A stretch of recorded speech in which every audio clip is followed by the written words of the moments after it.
Bharti news, सीधा, सटीक और निष्पक्ष। नमस्कार दर्शकों, स्वागत है आपके पसंदीदा कार्यक्रम लॉजिकल गुरु में। यहाँ हम उन महत्वपूर्ण कानूनी मामलों और विषयों पर चर्चा करते हैं जो न केवल हमारे समाज से जुड़े होते हैं बल्कि हमें जागरूक और जिम्मेदार नागरिक बनने के लिए प्रेरित करते हैं।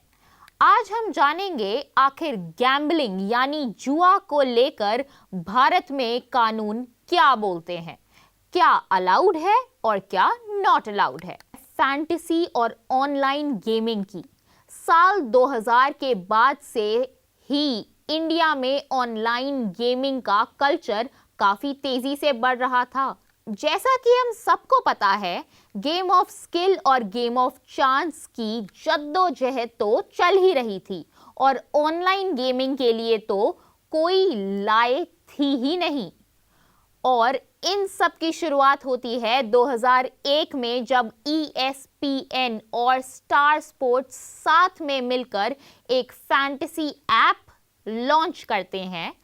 पर 2003 आते आते तक ये लॉस में चले जाते हैं क्योंकि ये टाइम सही नहीं था। लोगों के हाथ में फोन नहीं थे और ना ही इंटरनेट, तो इसी के चलते ये ऐप लॉस में चली जाती है।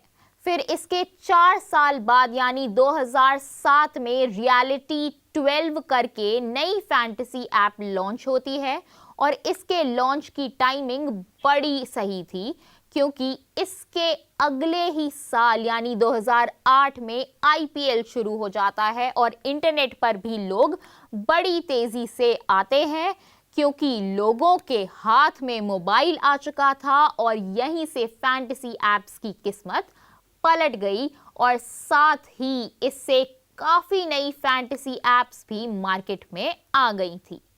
पहले तो फैंटेसी ऐप्स क्या होते हैं हम वो समझते हैं। देखिए, फैंटेसी ऐप्स ऐसे ऑनलाइन प्रेडिक्शन ऐप्स होते हैं जिन्हें आप रियल गेम से कनेक्ट कर सकते हैं।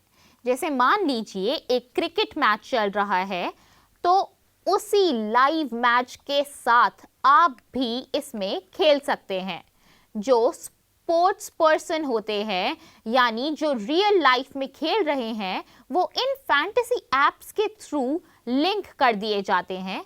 जैसी परफॉर्मेंस लाइव मैच में होगी वैसी ही परफॉर्मेंस आपके फैंटेसी ऐप्स में होगी। आपको ऐसा लगेगा कि आप ही के खिलाड़ी खेल रहे हैं और परफॉर्मेंस के हिसाब से प्लेयर के पॉइंट्स बढ़ते हैं और आखिर में जिसके ज्यादा पॉइंट्स होते हैं वो जीत जाता है। इन ऐप्स की कुछ बेसिक फीस होती है, आप पैसा देकर खेल सकते हैं। अब हम समझेंगे आखिर फैंटेसी ऐप्स पैसा कमाते कैसे हैं। तो मान लीजिए 5 लोगों ने मिलकर 100 रुपए लगाए यानी टोटल 500 हो गए। तो सबसे पहले उस पर 28% GST लगेगा यानी 140 रुपए। इसके बाद फैंटेसी ऐप का ओनर भी 20% का कट लेता है यानी 72 रुपए और अब बचते हैं 288 रुपए। अब इसमें से भी 30% TDS कटेगा यानी 86 रुपए। अब आखिर में बचते 2001 रुपए। अब जो जीता है उसने भी तो स्टार्ट में 100 रुपए लगाए थे। अब अगर हम वो भी हटा दें तो बचेंगे मात्र 101 रुपए जो उसका प्रॉफिट होगा। यानी अब जैसा कि हम समझ सकते हैं, विनर को मिलेगा 100 रुपए, ऐप के ओनर को मिलेगा 72 रुपए और सबसे मोटा फायदा सरकार का हुआ 225 रुपए का। और ये कोई छोटा मोटा अमाउंट नहीं होता, ये हजारों करोड़ों में जाता है। ये जो फैंटेसी ऐप्स वाले होते हैं ये सेलिब्रिटीज को, क्रिकेटर्स को अप्रोच करते हैं, उनसे एडवर्टाइजमेंट कराते हैं, BCCI से भी राइट्स लेते हैं। तो यानी BCCI के पास भी हजारों करोड़ जाते हैं। तो समझने वाली बात है बीसीसीआई, क्रिकेटर्स, गवर्नमेंट सब पैसा कमा रहे हैं, पर ये पैसे आ कहां से रहे हैं? ये पैसे दे रहे हैं आप, अपनी मेहनत की कमाई। ये आपको करोड़पति बनाने के सपने दिखाकर खुद यूनिकॉर्न बनते जा रहे हैं, क्योंकि मैथमेटिकली इन एप्स पर करोड़पति बनने की प्रोबेबिलिटी बहुत ही कम है। सिर्फ 0.0000067% प्रोबेबिलिटी है आपके जीतने की। असली गेम जो है वो इन फैंटेसी एप्स के ओनर आपको ज्यादा से ज्यादा खिलाकर जीत रहे हैं। सिर्फ 10 रुपए, 20 रुपए या 50 रुपए लगा लगा कर लोग हजारों रुपए हार जाते हैं, क्योंकि अमाउंट छोटा होता है और एक बार में जेब से नहीं जाता। ये जो फैंटेसी एप्स होते हैं ये कोई एडिक्शन से कम नहीं होते, जिसमें हारा हुआ कुछ जीतने के लिए पैसे लगाता है और जीतने वाला और जीतने के लिए लगाता है। और अगर अभी भी कोई कसर बची हो तो उसे ये सेलिब्रिटीज, क्रिकेट लेजेंड्स पूरी कर देते हैं, क्योंकि इंडिया में इन्हें भगवान का दर्जा दिया जाता है। और अगर यही लोग अगर इन फैंटेसी एप्स को इतना प्रमोट करेंगे तो कैसे नहीं ग्रोथ होगी इन एप्स की। हम समझ सकते हैं कि जितने भी बड़े जॉइंस हैं जैसे बीसीसीआई, आईपीएल, टीम ओनर्स, वो कभी भी नहीं चाहेंगे ये एप्स बंद हो, क्योंकि इन ऐप से उनको मोटा फायदा जो हो रहा है। सरकार भी इस मामले में आंख बंद करके बैठी है, क्योंकि इन फैंटेसी एप्स का इकोनॉमी में, जीडीपी में काफी बड़ा कंट्रीब्यूशन है। तो अगर सरकार कोई कदम उठाती भी है तो उनका ही काफी बड़ा नुकसान है।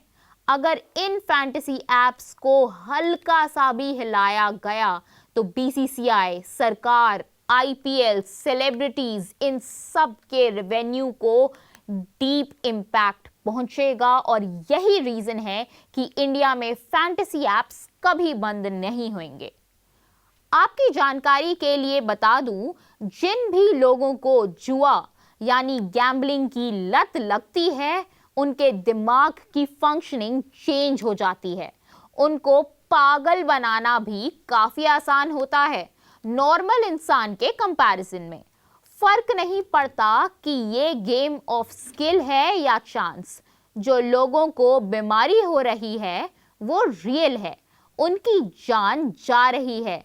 लोग अपने घर और संपत्ति लुटवा रहे हैं। काफी बार इन फैंटेसी एप्स पर कोर्ट में केस हुआ है कि ये कोई गेम नहीं खिला रहे हैं बल्कि गैम्बलिंग ही कराई जा रही है। पर जैसा कि हमने समझा, जब कोई केस कोर्ट में जाता है पहले चेक किया जाता है कि ये गेम ऑफ स्किल है या चांस, और फिर से कोर्ट में मल्टीपल डिस्कशंस के बाद कोर्ट कहती है कि आप प्लेयर अपनी स्किल और पास्ट परफॉर्मेंस के हिसाब से डिसाइड करते हो। तो ये fantasy apps game of skill हैं। और इन सभी के बाद 2017 में इन एप्स को एक लीगल फ्रेमवर्क मिल जाता है। जैसा कि हम जानते हैं, हर सिक्के के दो पहलू होते हैं।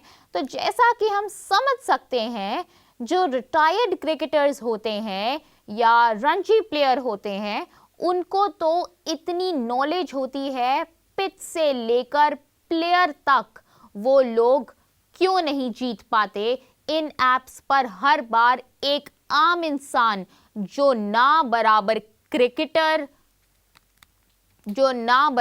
क्रिकेट देखता है, वही क्यों जीत जाता है। दरअसल बात ऐसी है कि मैच से पहले कोई बता ही नहीं सकता कि आगे होने क्या वाला है, कौन जीतने वाला है। ये काफी अनप्रेडिक्टेबल है, इसलिए इन एप्स में लक एक काफी डोमिनेटिंग फैक्टर है। तभी आपने इनके एड्स में भी सुना होगा, ये कहते हैं खेलो दिमाग से। ताकि जब कोर्ट में ये केस जाए ये प्रूव कर पाए कि ये गेम ऑफ स्किल है ना कि चांस। कुछ स्टेट्स ऐसे हैं जिनमें इतना नेगेटिव असर पड़ रहा था, बहुत सारे घर बर्बाद हो रहे थे, लोगों की जान जा रही थी और ये सब इतनी तेजी से बढ़ रहा था कि उन स्टेट्स को ये एप्स बैन करनी पड़ गई।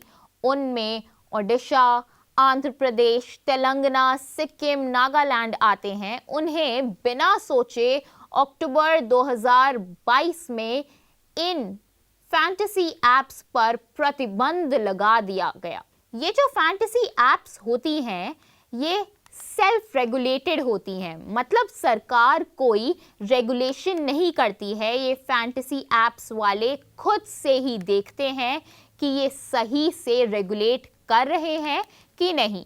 कुछ एप्स तो ऐसी होती हैं जो मार्केट में जो फैंटेसी एप्स की आड़ में प्रॉपर गैम्बलिंग कराती हैं, जैसे कि काफ़ी पहले एक महादेव ऐप आई थी। लोग इस ऐप पर क्रिकेट, कार्ड्स, पोकर सब खेला करते थे, प्रॉपर जुआ खेलते थे। ये ऐप काफ़ी जल्दी ग्रो हो रही थी मगर लोगों का पैसा बहुत डूब रहा था और इसी के चलते लोगों ने पुलिस शिकायतें की और जब मल्टीपल केस हो गए, इन्वेस्टिगेशन से पता चला था काफ़ी पॉलिटिक्स भी इन्वॉल्व थी। इस ऐप के बैन से रिलेटेड अभी भी कार्रवाई जारी है, तो आप इन जैसे ऐप से तो मीलों दूर रहे। गवर्नमेंट एक्शन में आई ज़रूर है और इन सब फैंटेसी एप्स को लेकर इन पर काफ़ी रेगुलेशंस बनेंगी, लेकिन अगर आप सोच रहे हैं कि ये एप्स बंद हो जाएंगी तो आप गलत हैं। तो दर्शकों, यह थी इंडियन गैम्बलिंग लॉज पर एक विस्तृत विश्लेषण। उम्मीद है कि आपको इस मामले से जुड़े कानूनी पहलुओं और उनके प्रभाव के बारे में अच्छी जानकारी मिली होगी। अपने विचार और सुझाव हमें ज़रूर बताएं। जुड़े रहिए हमारे साथ लॉजिकल गुरु में। तब तक के लिए नमस्कार।